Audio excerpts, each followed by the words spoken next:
दादागिरी खपवून घेणार नाही। बीडमधील राख गँग, वाळू गँग यांसारख्या सगळ्या गँग्सना सुतासारखा सरळ करणार, अजित पवारांचा दम।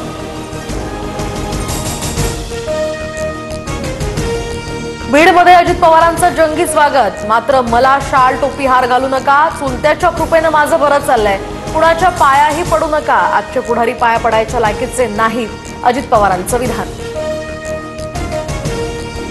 वक्फ सुधारणा विधेयक लोकसभेत सादर, तर लोकसभेमध्ये सत्ताधारी आणि विरोधी पक्षांची 8 तास चर्चा होणार।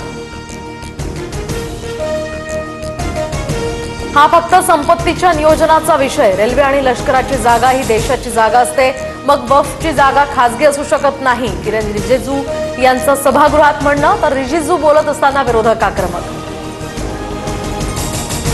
आज उद्धव ठाकरेंची सेना बाळासाहेबांचा विचार राखणार की राहुल गांधींच्या पावलावर पाऊल ठेवून तुष्टीकरण करणार, बघूया। वक्फ विधेयक सादर होण्याच्या पार्श्वभूमीवर फडणवीसांचं ट्विट।